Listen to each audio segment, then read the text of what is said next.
An emotional memorial for the victims of the plane crash in Iran. Thousands from the community gathering at the University of Toronto this morning to remember the 138 Canadian citizens, permanent residents, students and children who were senselessly killed after the Iranian regime shot down their plane last week. Ahmadi, 89 from Toronto. With every name read out loud, every photo that flashed on the big screen, and after every story. I traveled to Iran last month to get married. His new wife was not on the flight. Sobs could be heard throughout the auditorium. The grief palpable as the Iranian community, including the family members of victims, gathered to mourn together.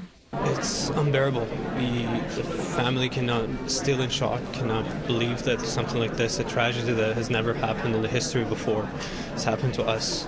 A loving husband and father, 44-year-old Farhad Niknam, lived in Winnipeg with his wife and 2 daughters, completing exams. He was journeying back and forth from Iran to provide for his family. He finally got recertified to start fresh as a dentist in Canada, and this was supposed to be the last trip.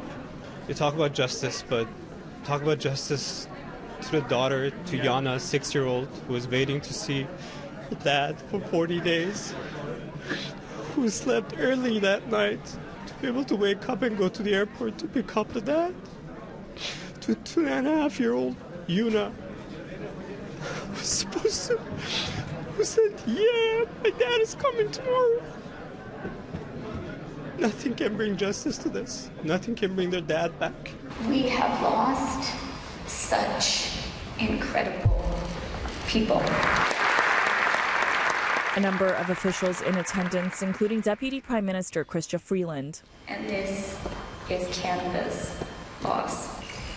Nothing will ever replace these brilliant lives that have been cut short. Sharing the country's grief and calling for justice. We must make sure that we do everything in our power to ensure that the regime is held to account for what they have done.